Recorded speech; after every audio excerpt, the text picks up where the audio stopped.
Hi, everyone. TD Bank faces historic penalties for the failure of its anti money laundering program. We're going to discuss what went wrong and what you can learn from it. I'm your host, Bill Coffin, and this is the Ethicast.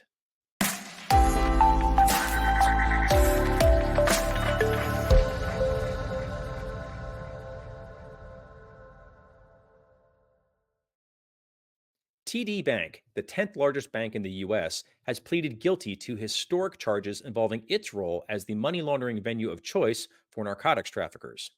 According to the DOJ, quote, TD Bank intentionally did not automatically monitor all domestic automated clearinghouse transactions, most check activity, and numerous other transaction types, resulting in 92% of total transaction volume going unmonitored from January 1st, 2018 to April 12th, 2024.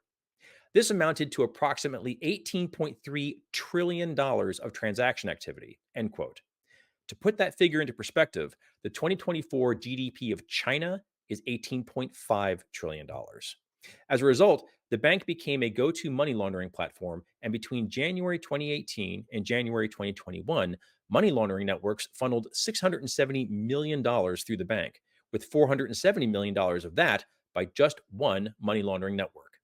Most of this activity was on behalf of large scale drug trafficking. To quote U.S. Attorney General Merrick Garland, by making its services convenient for criminals, TD Bank became one. The charges are the result of a coordinated effort between the U.S. Department of Justice, the Board of Governors of the Federal Reserve Board, as well as the Treasury Department's Office of the Comptroller of the Currency, OCC, and Financial Crimes Enforcement Network, FinCEN. TD Bank will pay a fine of $1.8 billion to the Justice Department, $1.3 billion to FinCEN, and $450 million to the OCC. It will also retain an independent compliance monitor for 3 years, remediate and enhance its AML compliance program, operate under a $434 billion asset cap, and face stricter regulation within the United States. These conditions all reflect that the bank received partial credit for its cooperation in the investigation, even though it did not disclose in a timely fashion. In a statement, TD Bank CEO Bharat Masrani said, quote, "This is a difficult chapter in our bank's history. These failures took place on my watch as CEO, and I apologize to all our stakeholders," end quote. Given the scope of all this, that might be the ethics and compliance understatement of the year. With us to explain what all of this means for TD Bank and what larger ethics and compliance lessons we can learn from it is Ethisphere Chief Strategy Officer Erica Salmon Byrne. Erica, welcome to the show. Bill, thank you so much for having me. Always a delight to do one of these Reacts episodes. Well, before we begin, I think it's important to point out that it was only a few months ago when you and I got together to talk about Boeing's plea deal. And, Mhm. we take no particular pleasure in discussing large corporate compliance failures, but really it's more about every situation like this points the way to best practices that can help everyone, including TD Bank, avoid future situations like this one. Yep, absolutely, Bill. And in fact, not only do you and I feel that way strongly, but we now know that the Department of Justice agrees with us. Because if you look at the most recent updates to the evaluation of corporate compliance programs, one of the things that the department said in that update was companies should be learning from not only their own issues, but also the challenges and mistakes of others in their industry. So I think anytime you see something like this happen, it really is incumbent on all of us to say, could it happen here? What would it look like? What sort of lessons can we learn by digging into this particular fact pattern and the resolution that TD Bank just entered into? Ultimately, TD Bank is going to pay about $3 billion in fines. It's the Hmm. largest banking fine we've ever seen. But the bank is liquid enough to pay it by only reducing its assets by 10%. So this feels like if TD Bank were a person, it would be like selling one of your cars to pay, a large traffic fine or something. Yep. Massachusetts Senator Elizabeth Warren says that TD Bank got off easy here. What do you think? Yeah, it's the age-old debate, Bill, between with anytime we talk about any of these corporate resolutions. It's the one of the weird things about our particular setup, here in the U.S. and really in any country with a similar legal system, where the corporation is a thing, right? It can sue, it can be sued, it can engage in criminal activity, but you can't put it in jail. You can't, the only thing the department can do, any of the regulators can do, is either fine them, require that they have a monitor, which they will be paying for, and they do in this particular case. And then the other piece that I think is very interesting is limit their ability to expand here in the US until these issues are resolved. So there's the fine piece, which incidentally, the more the bank claws back from employees involved or tangentially involved in the misconduct, that fine will go down over time. So we will have to see what the actual fine amount ends up being. There's the fees for the monitor. There's the money they're going to have to pay to upgrade their program and invest in the way that they should have been investing all along. And then there's also the impact it's going to have on their ability to expand here in the United States. They just announced a couple weeks ago that they have new heads of the U.S. banking business. So the prior head was exited from the organization. They have new heads of the U.S. banking business, and that those heads are going to be curtailed by the resolution of their misconduct. When you see a large organization like this take a fine of that size, the fine in absolute terms is a huge amount of money, but maybe not relative to the organization being fined. But at the same time, and this is something you and I speak about an awful lot, when you have situations like this, we're talking about companies with huge numbers of employees, and Mhm. almost all of them did nothing wrong here. This is the wrongdoing of a relatively small group of people. Some of them rather senior, but Yep. the people directly involved in this are rather small. And it's like the company needs to pay, but there are innocent people within that company as well. And if the company pays too much, it can't do any good down the line, Right. ultimately. So how does the best benefit society by burning it down? But one of the things that really stood out to me, Bill, in reading over both the fact pattern and the settlement documents, was the fact pattern came about because of this practice that TD Bank had publicly announced of, I believe they called it flat budgeting. It had flat in the word, where basically they Yeah. weren't going to invest any more in control functions, even though the bank grew. And on its face, I mean, come on, that is risk management 101, that you can't drastically grow your commercial business and then not at all grow your risk controlling functions. Um, and really, shame on the leadership at TD Bank and the board, for that matter, for thinking that they were going to be able to keep the bank out of trouble without spending any more on control functions. Bharat Masrani announced in September that he was retiring effective next April to be succeeded by Raymond Chun, Group Head, Canadian Personal Banking. Both of those executives had been with the bank for more than 30 years. Mhm. Masrani has been CEO for 10. And all that time includes, during the entire timescape of this compliance failure. What questions should TD Bank's board be asking right now? And what broader governance lessons are we to learn from all this?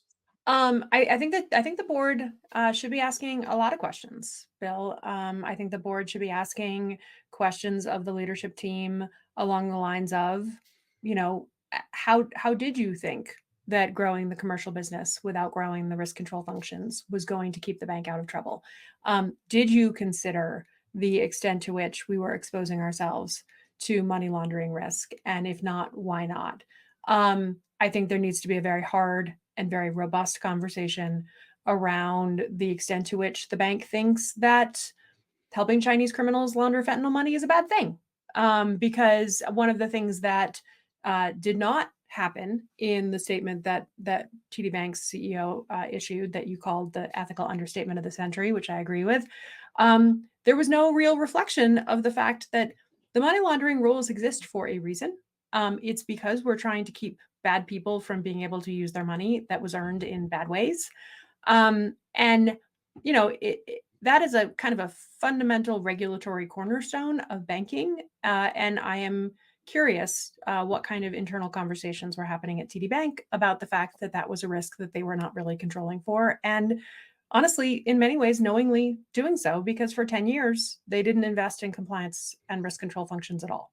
So I think there need to be a lot of really robust conversations inside the organization. And honestly, depending on the monitor that they end up working with, I think those conversations are going to have to happen, because it is one of those, money laundering is one of those regulatory places where, particularly the kind of money laundering we're talking about here, like there's some human impact from Mm. allowing someone to engage in that kind of behavior in the confines of your bank. And I think that there needs to be a real conversation at the board level from a stakeholder perspective to say, are we okay with this? I mean, TD Bank is has a robust history in Canada. The Canadian government has brand new human trafficking law that is in effect, and we know that one of the things that drug trafficking money supports is human trafficking.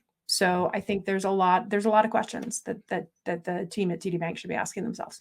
What questions should we be asking the board itself? I mean, they were Mhm. also here for this. There are questions they could have been asking and did not. And Yep. we talk about that flat budgeting strategy. They were there for that as well. For any public company, the remedy for directors not upholding their obligations to shareholders is replacement of the directors. I also would be stunned, Bill, if we don't see derivative litigation as a result of this settlement, particularly given the involvement of senior people in the fact pattern at issues. I'm confident that that is coming for TD Bank. I think the question that I would push them on is, what metrics were you looking at over the course of 10 years that were giving you comfort that you were upholding your regulatory obligations, right? Mhm. What information was coming to you from risk and compliance functions, from internal audit, from finance, that were telling you that this was okay? Because the settlement makes it pretty clear that there were internal folks at TD Bank that were raising their hand and saying, this isn't working, this isn't okay, bad stuff is Mhm. happening, things are going wrong. And either those things didn't make it to the board level, in which Mhm. case the board should ask itself why, or even worse, it made it to the board level and the board decided they didn't care. Yeah. And we weren't there, we don't know which one of Yep. those two things it was, but internal people raised their hand, external auditors raised their hand. Those hands being raised were ignored over the course of the last several years. And so, there needs to be some real soul searching at the board level as to why. If I could pursue the budgetary aspect of this a little bit further, as part of its settlement, TD Bank will hire more than 700 new specialists to bolster its AML efforts. Can you Mhm. talk about the budgeting decisions that led to this critical shortage of monitoring bandwidth in the first place? And I think more importantly, what compliance programs can do to prevent that from happening at their own organizations. I mean, budgets are tightening everywhere. Yep. So saying it can never happen here is kind of a non starter. The big thing that TD Bank clearly did not do in this process from a budget setting perspective was, over the course of the last decade, their risk mitigation functions did not keep pace with the growth of the bank. And so the first thing I would say is budgeting has to be risk based. And if you were growing quickly in locations where there are, in high risk jurisdictions, you need to redo your risks, right? Which we know from the settlement TD Bank didn't do. There was no kind of redoing of risk ranking. You need to look at risk by customer, and you need to look at your regulatory environment. If your budgeting is not keeping pace with the way in which the company's risks are changing, I don't care what business you're in, you're going to wind up eventually having an issue. So thinking about risks, making sure you're keeping pace. And then look, the ECCP talks about the fact that the government's going to look at the extent to which the company has invested in risk and control functions compared to commercial functions, right? That was one of the edits we saw in September to the ECCP. And Bill, as you and I have talked about, the ECCP edits generally track the significant settlement agreements that the department has learned from over the Mhm. course of the period since the last update. And so I think we can say with a fair degree of confidence that the combination of TD Bank and Boeing Yeah. has really caused the department to look very carefully at this ratio of investment compared to commercial functions to make sure that the growth is not going to be one to one. Look, we don't live in that world. I'm not expecting that, for every dollar you spend on new market acquisition, you're going to spend an equivalent dollar on compliance, but it should not be 0 to 1. Right? There is a ratio in there that is the right ratio for your organization, and figuring out what that right ratio looks like is a really important piece of the puzzle. Bill, I want to go back though, quickly to the question about TD Bank's ownership and the shareholder piece. Yeah. So if you look at the mix of companies that hold significant investments in TD Bank, there are some very large names on this list who are banks themselves. And so, I think another Mm. really important question to be asking here is, what did Royal Bank of Canada know about how TD Bank was approaching risk mitigation and money laundering controls? What did Bank of Montreal know? What did Vanguard know? There are some very large institutional investors that are significant shareholders in TD Bank, CIBC World Markets, the Mhm. Bank of Nova Scotia. Yeah. They should, there should be some soul searching there as well to think about, what did we know? What questions did we not ask that we should be asking to make sure that we are not, put in a position where our reputations are tied to a bank that engaged in issues with money laundering that are as egregious as these. One of the most amazing parts of this whole thing to me was how rank and file TD Bank employees themselves took substantial bribes to help launder money. At one Hmm. point, the DOJ mentioned, I think, $57,000 in gift cards were given to kind of, grease the wheels. And that strikes me as a high frequency, low severity aspect of bribery. Um, so I guess my question is, how does an organization of this size reset culturally to Yeah. prevent this kind of misconduct from occurring? They've got to take a real hard look at their really everything from a compliance Yeah. perspective inside of TD Bank, and in particular, yeah, I mean every company on the planet in their code of conduct says accepting gift cards is a violation of our code. Who knew that this was happening? Who saw it happening? In some cases, the fact pattern says that employees use the same debit cards that they sent to Colombian drug cartel members to take their piece of the pie. Obviously, there was a look the other way element of this. People had to know that that was happening and chose not to say anything. But also, I think there's a definite element of this that is, what happened to the people who did raise their hand and say, we're not keeping up with our risks? What happened to the people who said, our controls are not keeping pace with the growth of the business? I think the monitor that comes in needs to look really carefully at the cultural aspects of this, at the willingness of people to say what's happening in their Mhm. particular branches. Because anytime that you have an organization of this size, you're going to wind up with some people who are open to a bribe to look the other way. And so you have to rely on your systems and Yeah. your controls to be able to catch those kinds of circumstances. And in this case, from what I can tell, there simply weren't any. We talked about this earlier this year in our culture report. We talked about the Speakup Gap, and Mhm. something like I think it's like 93% of people say they'd be willing to report misconduct when they see it. When the moment of truth happens, that number drops to 50%. And when you Yeah. ask people why, it's because they are afraid of retaliation or they're afraid nothing's going to happen as a result of it. As TD Bank does a cultural stock taking, if you will, Mhm. I'd be curious to know what those numbers look like within TD Bank. I think that Yeah. might be a really interesting indicator of the health of speak up culture with regards to how much that deteriorated because the bribery culture came up, or if simply other factors were keeping it low, and that helped the bribery culture come up. I think there's Mhm. correlation is not always causation, but I'd be curious to see what causalities there could be here. They might be significant. Inside of any organization, your culture is a combination of your formal systems and your informal systems. Your informal systems are always going to be stronger than your formal systems, right? Your informal systems of sort of how do we do things here, the things that people are not, willing to challenge, the unspoken rules of a particular manager or a particular team or a particular piece of the organization.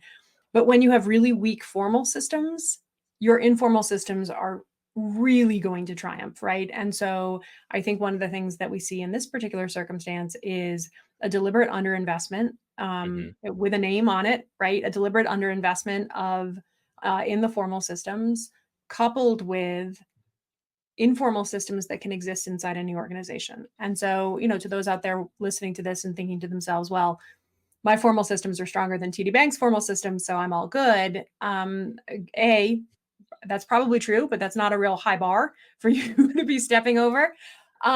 And B, all of us can benefit from spending some time thinking about the ways in which our informal systems may be either augmenting or undermining the formal systems that we've put in place at our organizations. What is it that Matt Galvin said at the GES? What's the definition of culture? Culture is the worst behavior an organization will tolerate.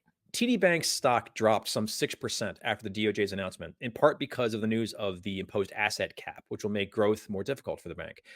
We talk about the ethical pillar of pressure quite a lot. How can TD Bank best meet the challenges that will come with addressing internal corruption and resetting its culture, all while facing the kind of marketplace pressure that can incubate internal ethical pressure? From significant misconduct sometimes comes the very best cultures and programs, right? Because people Yeah. suddenly wake up to the real human cost of this. And so if I were arriving at TD Bank tomorrow as their monitor, one of the things that I would really talk about is why do we have money laundering regulations in the first place? Right? What is the purpose of trying to prevent people from being able to launder money? What's the point of it? Because I think there's an element of, well, that's a silly reg or that's getting in the way of business, that sort of thing. So really taking it back to the why, right? Why do we have these rules in the first place? Why do we have these elements in place inside of our regulatory system? What is the harm, the actual human harm that we are trying to prevent with these regs? Because you've got to hook the hearts and minds of people who have been accustomed to doing things a certain way. And then you need to look hard at the formal systems, and you need to make sure that your incentives are set up appropriately. You need to make sure that you are thinking about the ways in which your risk mitigating activities can actually be commercially value creating. And again, the what they have lived through is an excellent example of this, right? They are going to be regulatorily prevented from doing certain kinds of business because of their failures. And if you can't make some hay out of that as a monitor or as a compliance team, then shame on you, right? There's that is an element of really clearly saying to 3 weeks, the new commercial heads of the U.S. business are 3 weeks into their role, and you're saying basically to them, you are going to run this race with both hands tied behind your back because of the history of what the bank has done. Well, Erica, thank you so much for joining us and for providing your insight on this historic case. Oh, Bill, it's my pleasure. There's a lot for us to talk about here. I'm sure that there is going to be more to come in terms of details as this story continues to develop. And I hope that everybody listening can, think about at least one way in which some of this could happen inside your organization, and take this as an opportunity to do that kind of self-examination. To read the full text of the DOJ's announcement, visit www.justice.gov. This case is currently on its homepage, but we will link directly to the announcement in the show notes of this episode. For a wealth of helpful, free resources on best practices around anti money laundering, anti bribery, anti corruption, and the pillars of an ethical culture, please visit the Ethisphere Resource Center at ethisphere.com/resources. Also, this case directly reflects the updated guidance of the DOJ's evaluation of corporate compliance programs. Erica and I did an episode on that recently, which we encourage you to watch. We'll include a link to that episode as well. I'm Bill Coffin, and this has been the Ethicast. For more episodes, please visit the Ethisphere YouTube channel at youtube.com/ethisphere. And if this is your first time enjoying the show, please make sure to like and subscribe on YouTube, Apple Podcasts, and Spotify. Thank you for joining us. And until next time, remember, strong ethics is good business.